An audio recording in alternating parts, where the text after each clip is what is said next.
All right, welcome to our class on Christology, who Jesus is and why he matters. So, if you're watching online, you want the handout, send me an email because there's a lot to cover. I'll probably skip over some things. This is like 3 or 4 weeks of seminary compressed into like 45 minutes.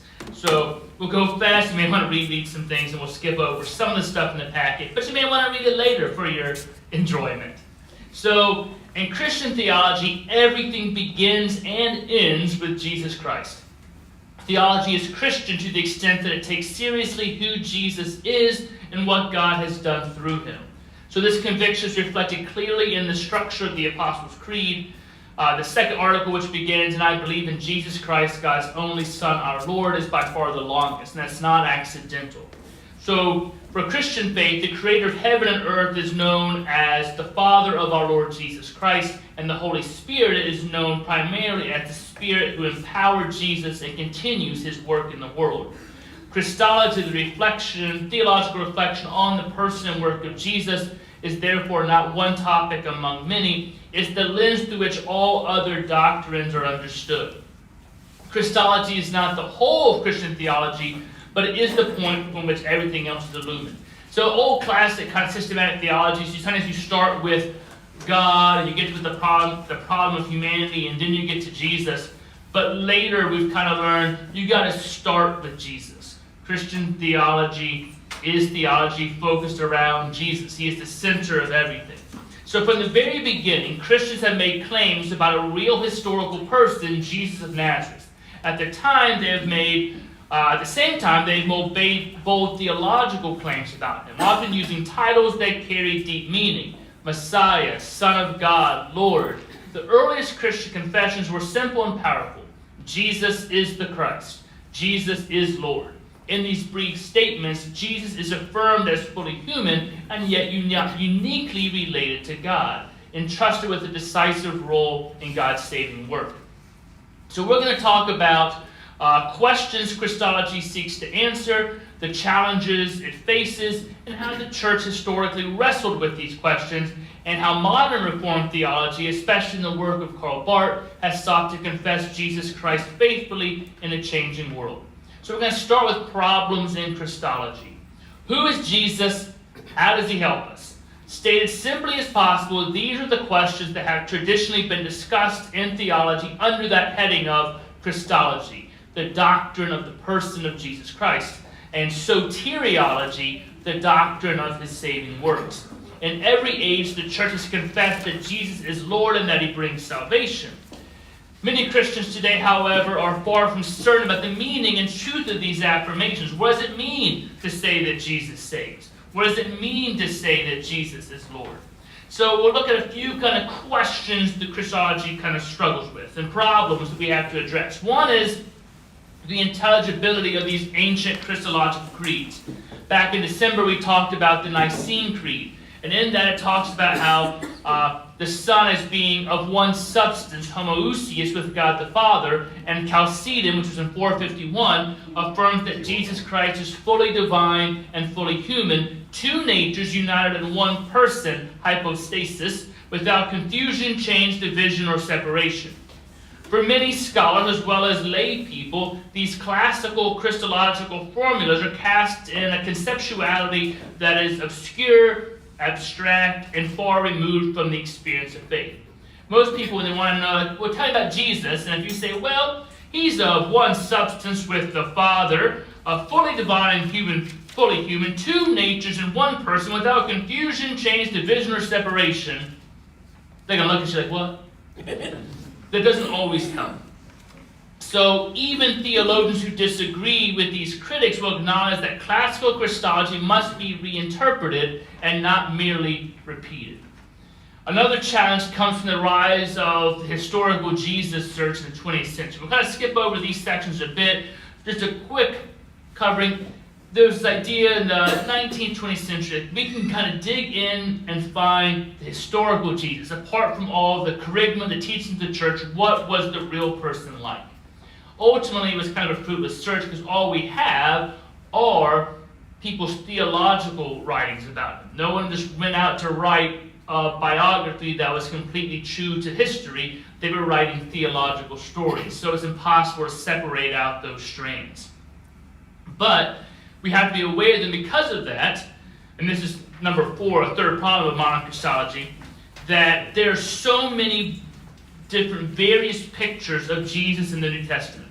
Add to this are the practically limitless interpretations of Jesus in the history of Christian theology and in the Western culture generally. This plurality of Christologies is both a blessing and a bane. It's a blessing because we now have available a far richer array of understandings of Christ and his saving work than the church of the past had. This gives us a greater appreciation for the fullness of salvation, and it heightens our awareness of our freedom and responsibility to reinterpret the meaning of Christ. But the problem is, there are all these different pictures of Jesus side by side, who Jesus is. There's the Christ of piety and secularity, of ancient dogma, of modern ideology, of dominant culture, of counterculture, of political reaction, social revolution, of classical and popular literature, of religious art. Which Christ is the true Christ? You can look at different theological communities, and you can get a very different picture. How he's portrayed in art can be very different. Even those artistic interpretations can say something about his person and work. The New Testament itself gives a variety of pictures of how he talks about himself. So, which is the real Christ? With a real Slim Shady, please stand up. So, a couple principles of Christology. Knowledge of Jesus is not simply academic or historical knowledge. A lot of these things that was the problem with the historical Jesus search. They're just trying to find the Jesus of history. But you can't separate it out. It is faith knowledge. The writers of the New Testament were making faith claims. You can't try to separate out the faith claims from the historical facts. The biblical witness is not about history or biography. It has a faith message, a theological one. Christology is ultimately about affirming that in this Jesus, God is decisively present and graciously active for the salvation of the world, and not just to satisfy historical curiosity or engage in idle speculation. And Jesus cannot be properly understood in a vacuum. He can be rightly identified only within the context of God's purpose and activity in the history of the people of Israel and throughout the cosmos. He's part of a larger covenant of God with God's people and presupposes an understanding of the history and hope of Israel. So Jesus is part of the larger salvation history. And the German is Heilgeschichte. Christology, as a cosmic as well as historical setting, shouldn't be reduced to me and my salvation. That's kind of the problem sometimes of modern Christology. It's all about Jesus is my homeboy, it's me and Jesus. But Jesus has this much larger role than individual salvation. I said it a lot. All the yous in the Bible are always second-person plurals for the most part. They're always y'alls. We read it in that translation, it says you. We think it's so individualistic, and it never is. It's always larger community. Another key thing is the doctrines of the person and work of Christ are inseparable. While distinction is used for convenience, it can be misleading. Personal identity is constituted by a person's history. The early church told who Jesus was by telling his story, his message, his ministry, passion, and resurrection. Call his name Jesus, for he will save his people from their sins. The function of Matthew 1:21. So for every understanding and confession of Jesus Christ grows out of a particular situation and both reflects and speaks to particular needs and aspirations. So everything has a context. Context shapes our understandings. Our understanding, our hearing, and our doing are largely dependent on our context. So people in South America who really focus on liberation theology, their context is things are bad, we need hope, we need saving right now. We don't want life, eternal life, to be a continuation of life because life stinks. We need something different. That context is going to make you look at Jesus very differently than I lead a very wealthy and comfortable life. Everything is good. I want things to continue. I want my life affirmed. That's a very different context. You're going to look at Jesus and what you need from Jesus a little bit differently. biblical writers emphasize different aspects of Jesus because of their contexts and their audiences. So those are just a couple principles to kind of think about. So we'll talk about the development of Orthodox Christology of Chalcedon. So Chalcedon was the fourth larger ecumenical council. We started with Nicaea. The fourth one is Chalcedon, where they kind of finish up the major Christology work that happens in 451. Chalcedon was basically a community of Istanbul on the Asian side. So what I want to do first is describe the development of the conception, which eventually became recognized as Orthodox. Not Orthodox as the branch of Christianity, but Orthodox in the sense of right doctrine. Ortho meaning straight, doxa, the Greek kind of meaning worship, like right understanding. So the so-called two natures Christology that was expressed at the Council of Chalcedon. So we'll begin by looking at the New Testament. So in the New Testament itself, there's never anything that says, hey, let me explain who Jesus is, people. The word or phrase two natures never comes up. It never talks about how Jesus is fully God and fully human. It'd be helpful, but it doesn't. So all of this is kind of extrapolation and interpretation. Christology, in fact, as you said before, there's a plethora of opinions, formulations, analogies, and explanations of the person and work of Christ. And yet the presuppositions necessary for the later development are found there, above all in Paul and John. And the problem in relation to which the two natures doctrine sought to provide the solution was clearly seen. The problem was created by the tendency manifested by early Christians to regard Jesus as God. Although the earliest Christians appear to have been reticent to put the matter quite that boldly, no doubt because of their sensitivity to the Jewish commitment to a monotheistic faith, it is clear from the fact that prayers and doxologies were addressed to him in primitive worship, that he was regarded as divine. An example is Stephen's prayer in Acts chapter 7. Furthermore, the pre-existence of Christ must have been asserted from a very early date, since Paul took the idea for granted in Galatians 4:4 and the Christ in Philippians 2, and the prologue of John's Gospel equates Christ with the Logos. So we get some of these early ideas floating around the New Testament. It just doesn't spell things out. And of course, early Christians were kind of focused on this idea of monotheistic faith, this Jewish statement, there's one God. So they want to come right out and be like, hey, but there's actually two. But it's one, but it's two. But actually, no, it's three, but it's one.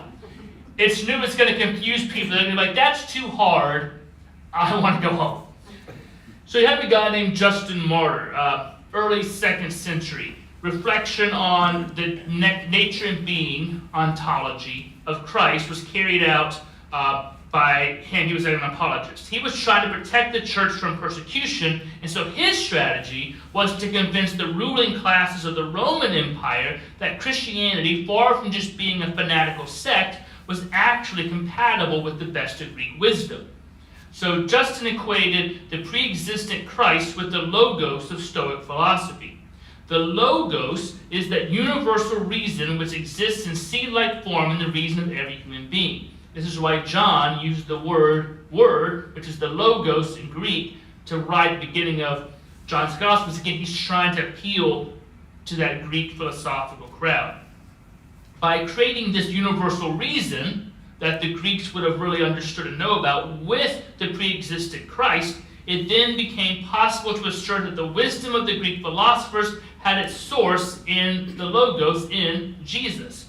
Justin maintained that the revelations which had occurred through the Greeks were partial and fragmentary, and that the logos had revealed itself fully and completely only in Jesus. So he's basically saying, this wisdom that y'all like so much, you based your lives on, you got a little piece of it in Jesus that's fully revealed. So take the next natural step into following Jesus. The same thing is kind of used with the Jews who converted to Christianity. Matthew's gospel really tries to assert, hey, everything that's in Jesus is a complete continuation of Judaism. Take the next step in following Jesus.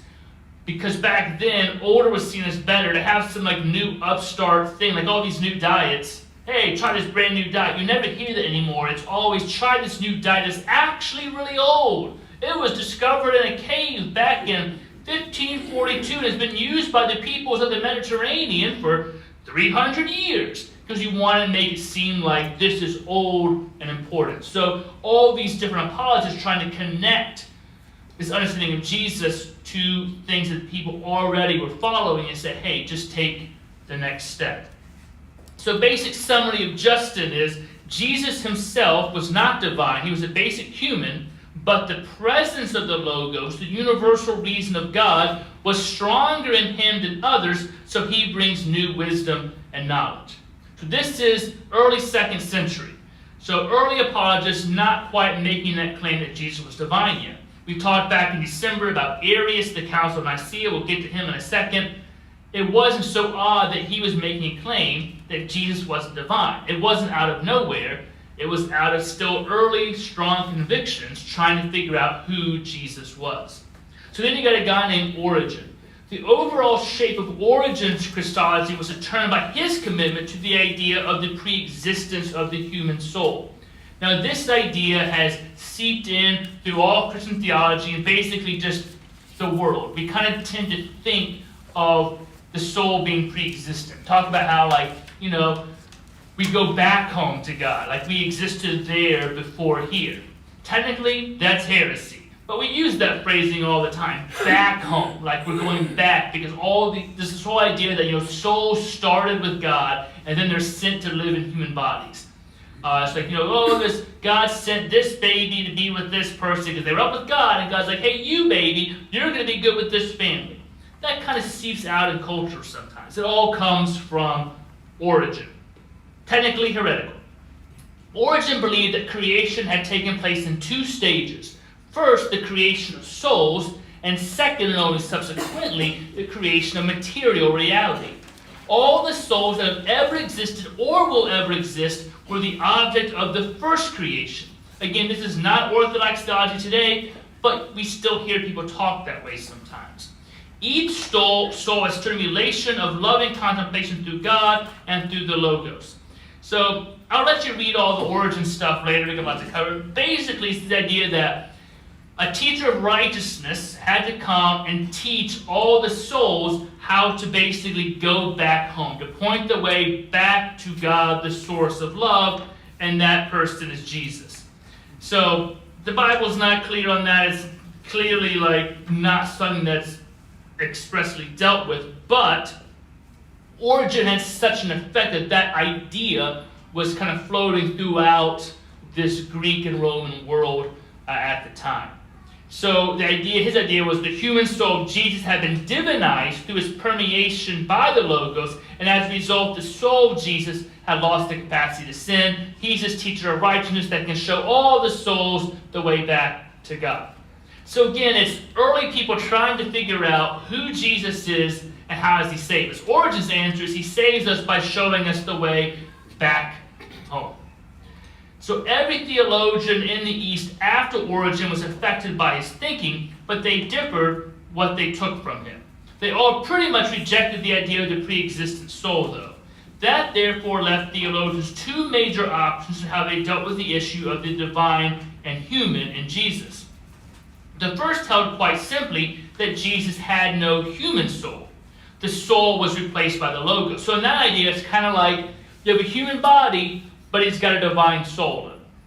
So it's kind of like not even a hybrid, it's kind of like in these science fiction things, if you can download your consciousness into a robot, are you a robot or are you a human?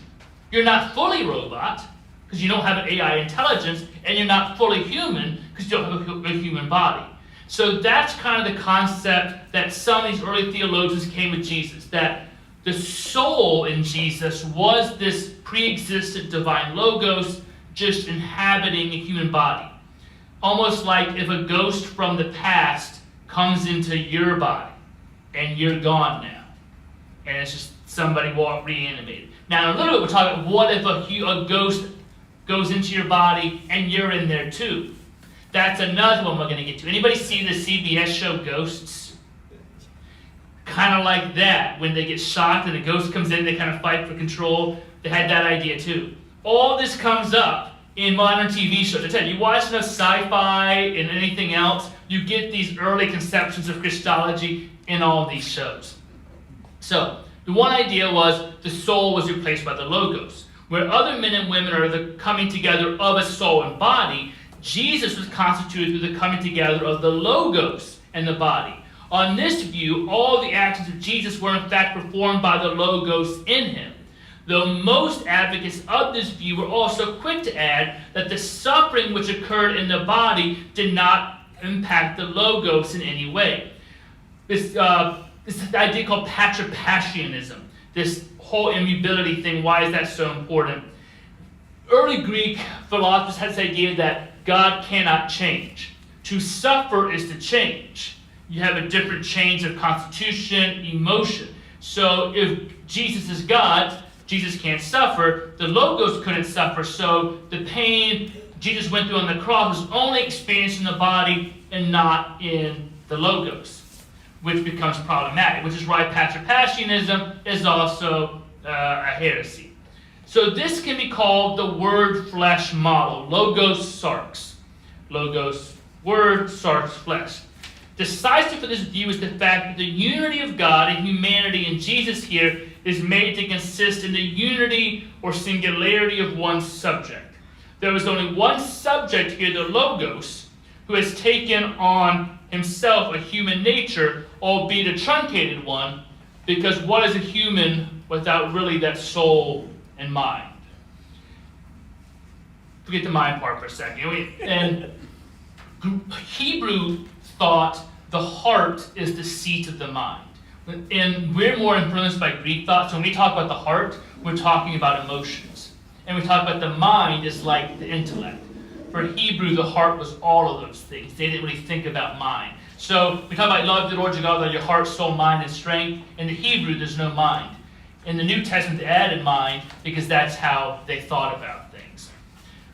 Soul, mind, all these things come in together. But basically, what makes you you?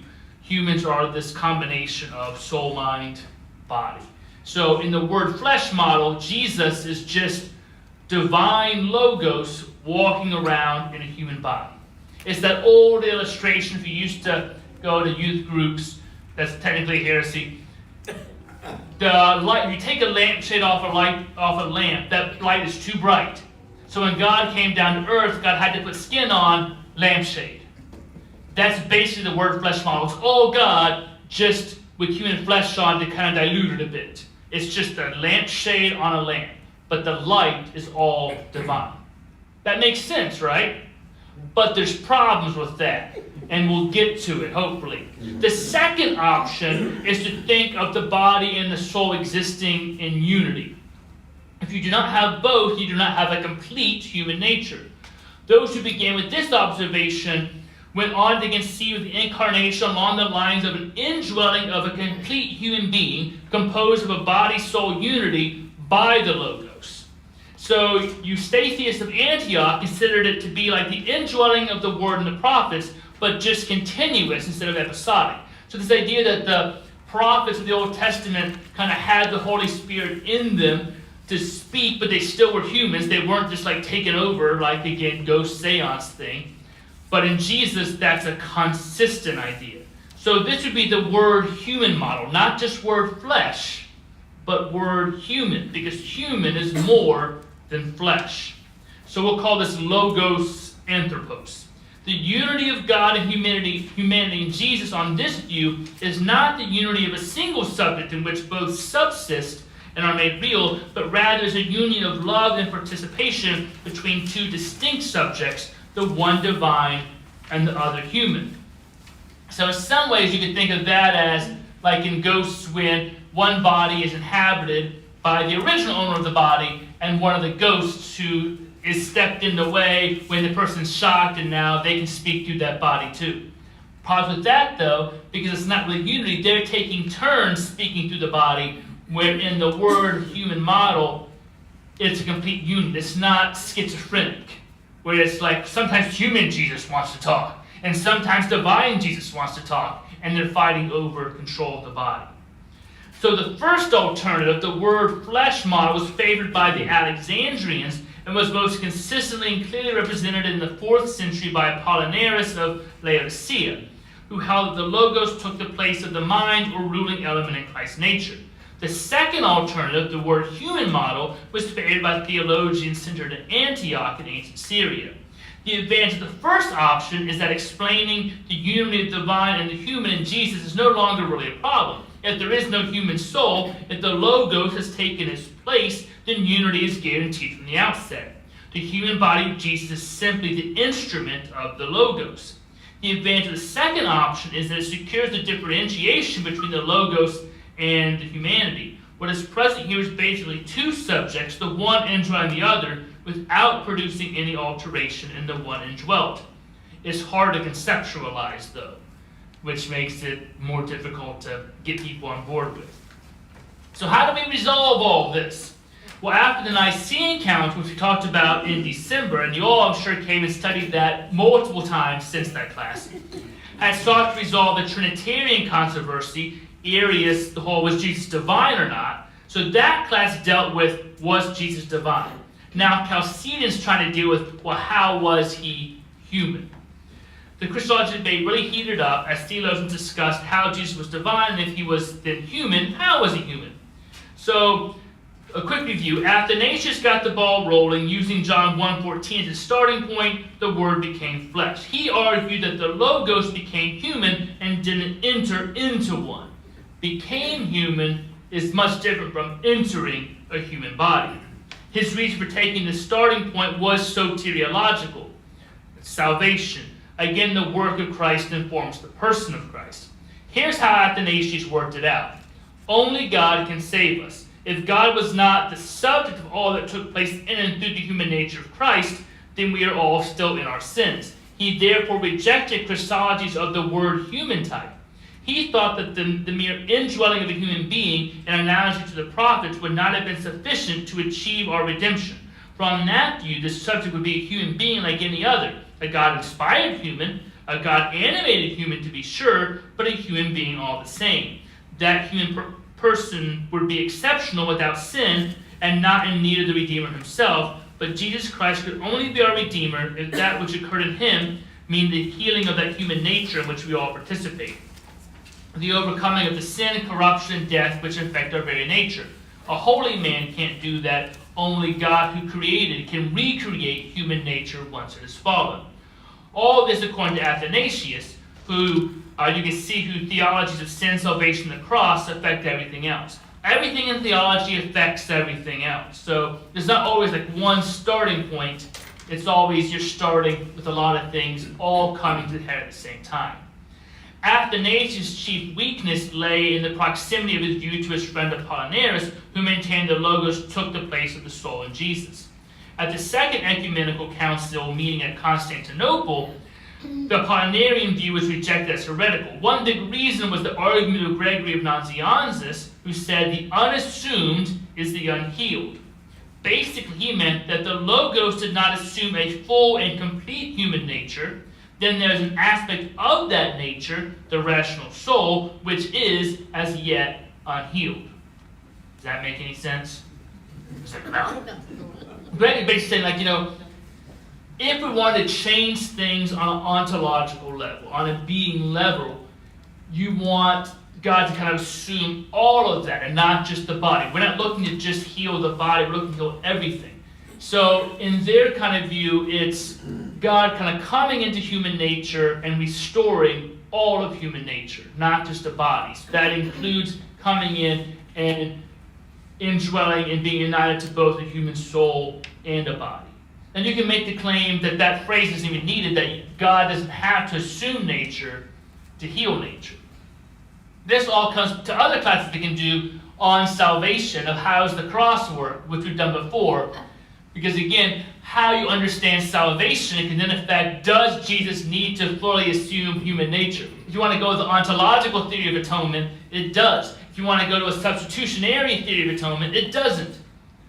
All of this. So we can go off on all of these tangents and then come back. And that's what theology is. It's constantly jumping here, then coming back. Jumping here, then coming back to the center. But we only have like an hour, so we can't do all of that. So just trust me. So at the Second Ecumenical Council at Constantinople, God rejected all that. So now you may think that meant victory for the word human model, because that kind of sounds like what they were saying all along. but not. The word flesh model was modified. Flesh didn't just mean bodily anymore, but the study of the whole human nature, body, and soul. Now you may be wondering, well, what's the difference between these two ways of thinking? It sounds exactly the same now.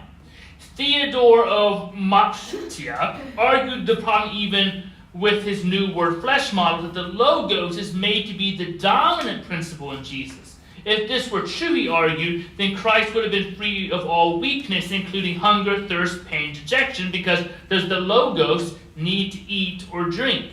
But the Gospels make it clear that he was not free of such weakness. Therefore, since the logos as God must necessarily be free of all weakness, again, that's a presupposition, though, based on what? That's the Greek idea of God. Then it had to be a human being who was the subject of all these profound human experiences. Basically, the problem is they're taking these presuppositions, and we're going to get to this whole a priori, a posteriori idea of philosophy, but they're taking these ideas that God, the divine, can't be hungry or thirsty. Well, who says God can't? We assume, because, well, often when we start with God, we start with ourselves, and we make God better. We hunger, we thirst, we have problems. God's better than us, therefore God must not hunger or thirst or have problems. But that's us defining God, not God defining God's self. We have all these ideas we say about God that we decide. But God doesn't come out and say, you know what, guys? I never get hungry. Thanks for sharing that. No. So, the debate heated up again with Nestorius, Bishop of Constantinople in 428, based on the question, is it right to refer to Mary as Theotokos, God-bearer? Or is he just the Christ-bearer? So, was Jesus in the womb, this baby, fully God already? You might think, does that matter? Why are we going down this road? Well, to them, all these little things matter. Was she more than figuratively the mother of God? Nestorius said it was unthinkable that Mary could have given birth to the divine Logos because the divine Logos was pre-existent. God is immutable. There's that word and presupposition again. Is God immutable? Which means God can't change? I think in the Old Testament we actually see pictures of God changing. But again, based on a lot of Greek philosophy, they're thinking God can't change, so cannot be conceived as the subject of the human experiences of birth, life, and death. They also couldn't understand God dying, so they had to have all these reasons on the cross, like if the Logos indwelt Jesus, right when Jesus died, the Logos left him, like, sorry, buddy, you're on your own now, buddy. Which to me does not seem like a very godly thing to do. Or they had this whole thing that Jesus actually ascended to heaven, and there was like an avatar, fake Jesus, put on the place of the cross, so God didn't actually die. All these things are talked about on theology of the cross, which again is another class, and it's really fun. Okay, so what Mary gave birth to in his idea was a human being in whom the Logos deigned to dwell. The adoptionistic overtones of this position were not missed. Adoptionism had already been declared a heresy back during the debates about whether Christ was divine. Adoptionism is the idea that God picked a human being and then God's Spirit went into him, so the human was not divine to start with. Scripture adoptionists pointed to what was the baptism of Jesus, where the Spirit of the Lord descended on Jesus after he was baptized, and then he started his ministry. So that was their arguments. That's another whole heresy class to talk about. So, Cyril was not a fan of Nestorius. This is all kind of like the early founding of the U.S. too. All these early fathers had all these ideas, and they pretended to like each other, but really didn't. And they had all these kind of debates back and forth, like Hamilton and Jefferson and all this stuff. Same stuff way back in the 4th century church. So Cyril didn't like Nestorius. He argued that the meaning of the incarnation is that God, the Logos, the second person of the Trinity, assumed in the womb of the Virgin a human nature, complete, whole, entire, lacking nothing which is proper to the human. Assumed, that meant first and foremost, the human nature of Christ did not pre-exist its union with the Logos, but was rather given existence in the very moment of its assumption by the Logos. Does that make sense? We'll look at a similar modern theory that partly uses this idea later. But notice how all tones of adoptionism are excluded here. So basically, the human being does not pre-exist. It is created in the moment that it is assumed by the Logos. So Cyril characterized Nestorius' position that there being two distinct subjects in Jesus Christ subsequent to the union. There was a subject that was the human Jesus, that baby in Mary, and then the Logos. And then they come together, two subjects. An idea already condemned by the church in the 3rd century, the idea of two distinct sons in Jesus Christ, the Son of God and the Son of Man, being two different things. Nestorius just wanted to insist that these two natures remain distinct, that they retain their peculiar properties and operations unimpaired after the union. That's again like two people dwelling in one body, two subjects, like you and the ghost. You and the ghost of Alexander Hamilton are both in your body, and you were there first, but then Alexander Hamilton came in, and now people care more about him because he has a musical, and you're forgotten. That's kind of what Nestorius is saying is happening. So, Cyril said he did hold a difference between the two natures, but the union was a hypostatic one, i.e. the two natures were natures of one and the same person, or hypostasis. Basically, each of these sides kept talking past each other, and there was a lot more debate, and it wasn't solved until 451. So the Chalcedonian formula is well known as basically what theologians in the western part of the empire have been thinking since Tertullian in this 3rd century. We all, with one accord, teach one and the same Son, our Lord Jesus Christ, at once complete in Godhead and complete in humanity, truly God and truly human, consisting also of a rational soul and body, of one substance, homoousios with the Father as regards his Godhead. At the same time, you can read all that. That's all Chalcedonian Creed. And it basically tries to clearly define all these different debates we have. Now, the formula can't be seen as a total victory for either Cyril, word flesh, or Nestorius, word human.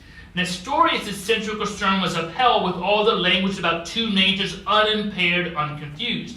But the two natures are said to be of one and the same person, subject hypostasis, and that person is identified with the pre-existent Logos, which means the central concern of Cyril was upheld. The term seemed to favor the word flesh model, though, because Mary is indeed upheld as the mother of God, and the unity of the two natures is made consistent of the one subject. So Mary still gets to be Theotokos, not just Christotokos. She's indeed the mother of God. So conclusions on that section. Only the word flesh model is capable of finally making it clear that the subject who effected our redemption was not merely God in a human being, but rather God as a human being. And that's the key phrase. Jesus is not just God in a human being. Jesus is God as a human being.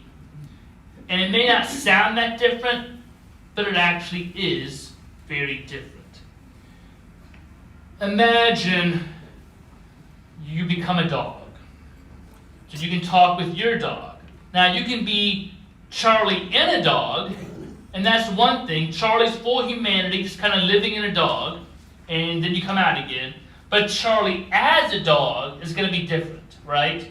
Because you're going to also be affected by the dogginess of what it is to be a dog. If it's just Charlie as a human who can control the dog stuff, the dog can potentially walk on hind legs, use his little paws to open up the refrigerator, know how to open up a beer, all that stuff.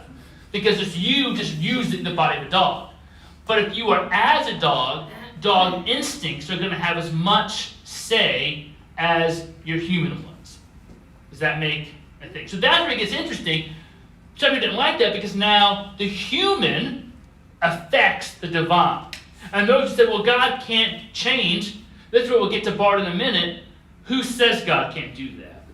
Instead of starting with our ideas about God, let's start with what God has actually done. God took on the human body. Jesus became as a human in Jesus, so God can make this stuff. God can change. God can be affected by human impulses of hunger, of thirst, of pain.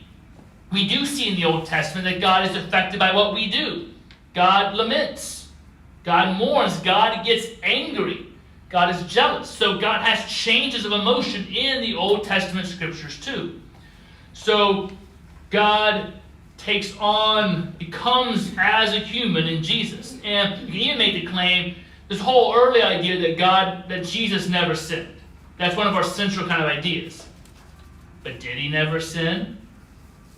There's a story in the Bible that would make a claim that it's not Jesus at his best moment, and that the human part of him kind of had that urge there when he called the woman basically a dog and was like, "You're not a part of us. Get out of my sight." And the woman kind of challenged Jesus, just like, "Yeah, you're right. My bad." Why is it important that Jesus never sinned? If he's fully human, how can you not? A whole other class on that subject. If you want it, let me know. We'll do it sometime. All right, so things to think about. I haven't got 5 minutes to go through. All right, so the Bible isn't abundantly clear on Christology. The Gospels themselves, if we're honest, aren't very clear. If we didn't have the fourth Gospel, John, there may be a very different theology here. And the fourth Gospel was the latest one written. We also see how contemporary dominant philosophies affect theology. Greek philosophy and Platonism really affected how people thought about God, and not so much Hebrew Jewish philosophy. So a lot of New Testament theology is largely based on Plato and not on Jewish thought. That's a whole other issue. Our current epistemology and biblical scholarship would make these same debates also turn out very differently today. How we understand knowledge and how we obtain knowledge is different than 1800 years ago. So if we redid all these debates, we might come to different conclusions. So I wish we had time to go into Reformation theology, how they dealt with all of this, but we don't. We're going to get to the interesting piece here of the Christology of Karl Barth that I think kind of helps reframe it all. So I call this Alexandrianism of a higher order. So Schleiermacher, one of my favorite names, had several objections to the old Alexandrian word flesh model of Christology that was upheld at Chalcedon in 451. The most important objection was Schleiermacher's claim that the attempt to bring the divine and human together under a single denominator, in this case nature, divine nature, human nature, is illegitimate. It is illegitimate because it fails to take seriously the qualitative difference between the divine and the human.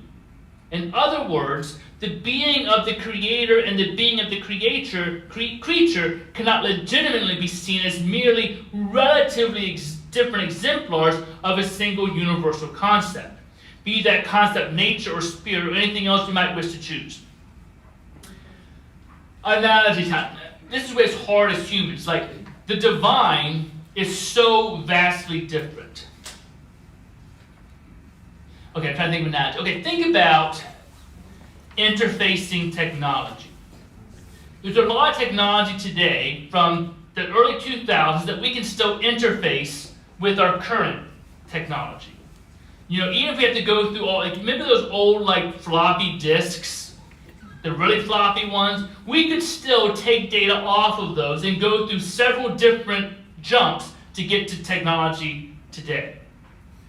Now think of alien tech that comes in that we have no way to interface with. We can't just put in a USB port.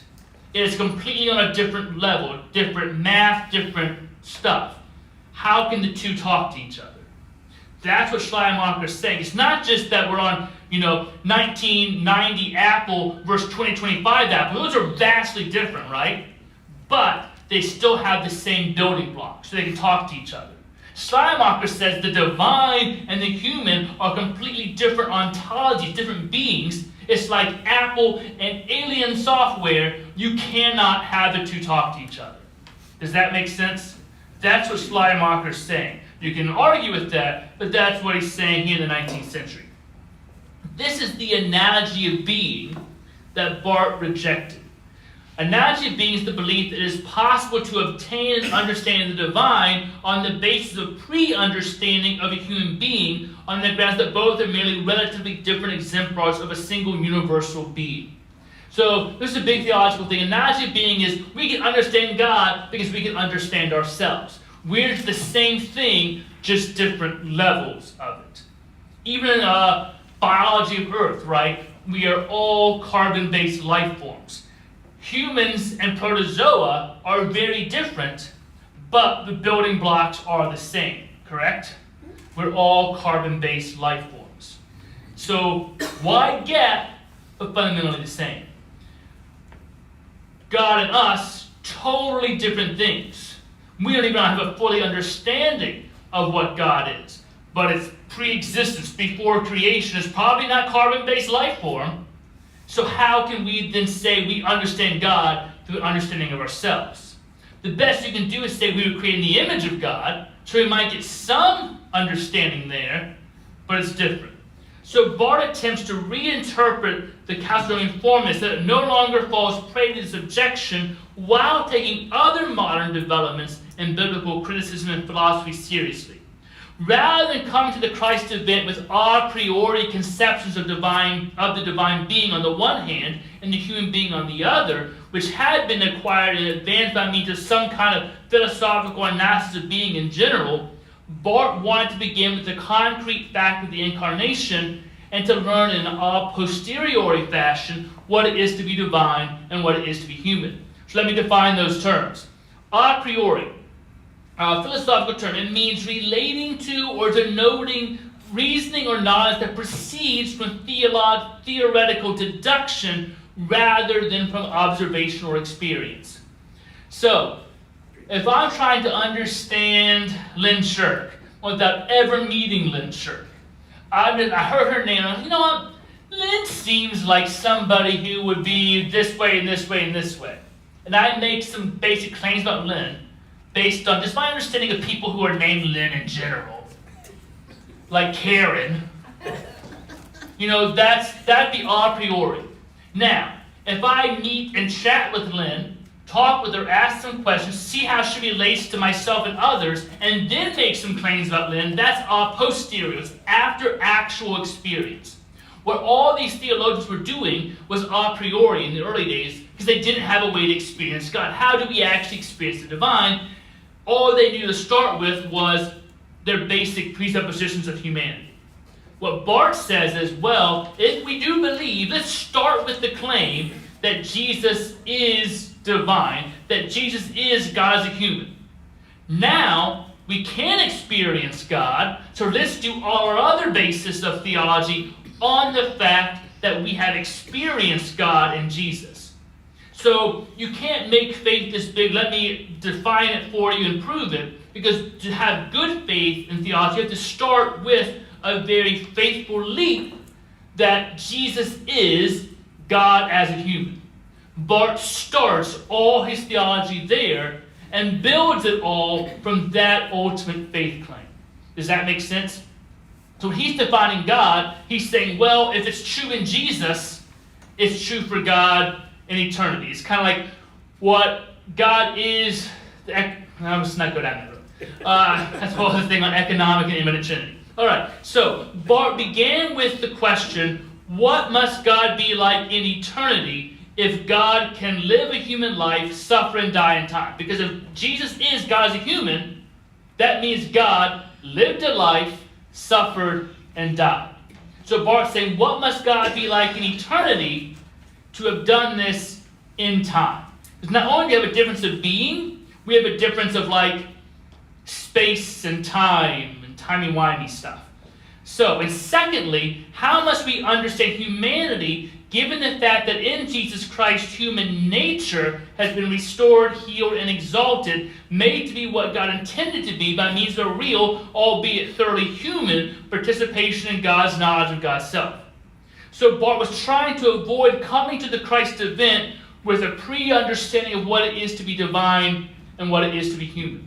It's like us saying, instead of me coming, looking at what happened in Minneapolis with the ICE officers, with the ideas, because I read these competing blog posts, and I have an already idea of what happened, and now I'm going to look at the evidence. It's like, I'm going to try to watch what happened and have no pre-ideas about the protesters, about ICE. I'm just going to try to watch and learn.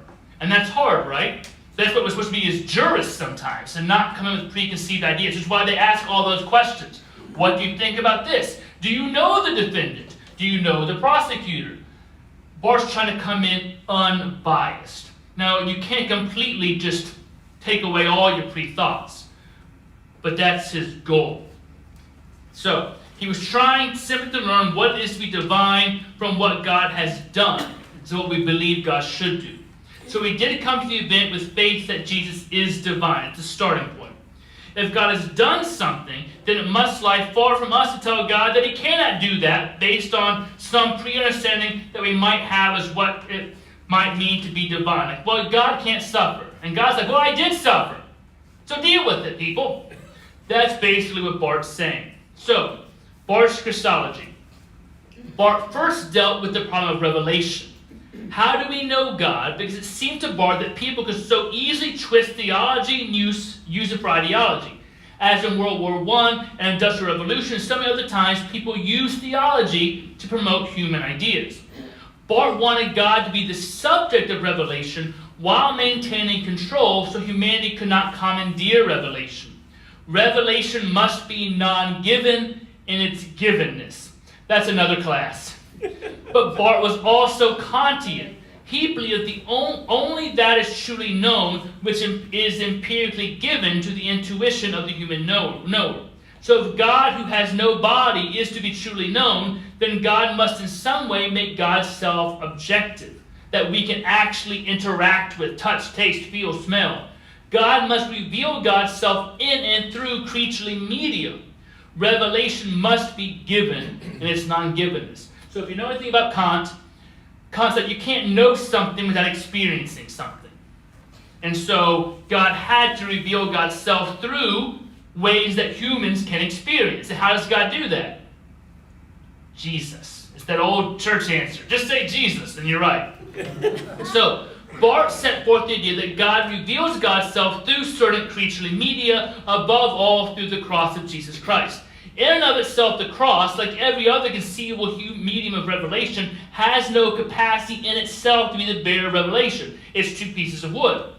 In itself, the medium only veils or conceals revelation. But in the revelation event, the light of God shines through the veil, creating faith, i.e. creating the eyes to see what is concealed in the veil and those whom it reaches. The veil is still a veil. You have just been given the eyes of faith. Thus, God is still the subject of revelation. The real meaning of the cross, its revealed meaning, is not directly accessible to the human knower. If we are to understand its real significance, God must give us the eyes of faith to see what is concealed there. So people can walk by the cross and be like, yep, that's another guy dying on that. We've seen that a bunch. But with the eyes of faith, you see it as so much more. So God still controls the revelation. Even then, if as all biblical writers describe different meanings of the cross, we still see through a mirror dimly.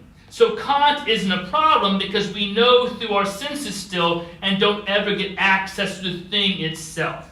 We don't have access to the full God. From here, Barth moved from revelation more into Christology and took up the ancient model of Christology that emerged in the 6th century, the anhypostatic model. The term anhypostatic made a negative point. It said that Christ's human nature had no independent existence apart from its union with the Word. So there was no human nature that God said, hey, you human, you're not yourself anymore, now you're God. Sorry. No. So there was no independent human nature apart from its union with the Word. The term anhypostatic was the positive corollary. It said that there was never a moment when Christ's human nature did not have its being and existence grounded in the Word or Logos. So two things are happening at once. In sum, Christ's human nature was complete, whole, and entire, lacking nothing which is proper to human nature, but its existence was not independent of its union with the Word. That is to say, this human nature was created especially for the Word in the very moment of its assumption. And that meant that it was not the case that God the Logos simply indwelt an already existing human being. Rather, the Logos took to himself a human nature which was given its being and existence only in and through its union with the Logos. Does that make sense? Kinda. Read back that like 10 times. So we have one subject with two minds, two wills and two energies of operation, but still one subject, the God-human, in its divine-human unity. Now you might wonder, well, how's that going to work? Wouldn't that result in schizophrenia? One subject with two consciousnesses. Absolutely, if the subject were a human like us. We couldn't handle it. If like Charlie and Jack suddenly had to coexist in one body, it'd be hilarious for one thing, but a human mind couldn't handle two human minds, two human souls inside one mind. We are finite. Anybody ever watched the great show Stargate SG-1, starring Richard Dean Anderson? Well, there's an episode where he goes, this alien thing downloads the knowledge of the ancients in his head. And he starts having all of this great knowledge, but eventually he's going to die because his mind cannot handle all that information. There's another good episode later where Dr. McKay gets like all these souls from a ship that like they downloaded themselves into a computer to save their souls because the ship was dying. All of that gets downloaded in his head. He has like 80 people inside him, and like he cannot survive that way for long because a human finite thing cannot do that. So, if this is a human subject trying to have a divine inside of it, it's not going to work, right? But what if the subject is the logos? Would an infinite consciousness be rendered schizophrenic by the addition of a finite consciousness? We don't just guess at this answer through philosophical reflection. I mean, what would we know of infinite? This gets us back to Barth's original point. If God has done something, it must lie far from us to tell that God cannot do it. So, if this is a real witness to what happened, then the human consciousness is taken up in the divine consciousness in the form of a very real divine experience. We have a God who knows what it is to suffer and die. Now, how does this relate back to the revelation we talked about? When God takes to God's self a human nature, God veils God's self in a creaturely medium. God enters what Kierkegaard called a divine incognito. That's basically the movie Coming to America when the king of whatever country pretends to be a pauper. That whole prince and pauper thing, that's based on the divine parable by Kierkegaard, which talks about the divine incognito, God coming where we don't fully see God right away. Instead of saying, oh, that's the king of Africa there, whatever country, I forget the name of it, it's just a guy who works at McDowell's. So that's the divine incognito, a situation of unrecognizability. So questions about Jesus' identity, messianic secret, all that in the Bible where Jesus is like, don't tell anybody, I'm really God. Shh, keep it on the down low. Because of the veil of human flesh, the subject, the Word, the second person of the Trinity, remains unintuitable. So people don't just see Jesus and suddenly realize, hey, that's God. No, that never happens. It has to be revealed to them. Which is why at the end of Mark's Gospel, the centurion is like, surely this was God's Son. No, that's not him making the statement of faith and realizing this is God all along. For Mark, it's an ironic statement that the guy's like, yeah, surely that was God's Son. He just died. Like everybody else, surely not divine, because again, he doesn't have the power to just control the revelation. All right, I got like 1 minute. So read some stuff, there's some good things there. Conclusion of Barth, skipping a page. Because all this is important, don't have time. To sum up, Barth's Christology most certainly belongs to the Alexandrian type, but it also has to be said that he's provided it with a different foundation, a foundation that's thoroughly in keeping with the philosophical and scientific sensibilities of the modern age. What Barth has done is to interpret the Chalcedonian formula in terms of an actualistic account of divine being, in which being is understood to be a function of decision and act. He still holds a two-natures Christology, which sets him apart from Schleiermacher, Hegel, Ritschl, but he has demonstrated in convincing fashion that it's possible to be orthodox under the conditions of modernity. So this is a whole semester class dealing with like modern Christology and how Kant completely kind of altered how we all had to think about Jesus. And so all these people, I'd love to do a whole class on Christology, like a series of like 8 weeks. All these different early Christian theologians of the 18th, 19th century tried to basically save Christianity after Kant. Because Kant kind of said, you can't know unless you can touch, taste, feel it. So people are like, well, how can we know God?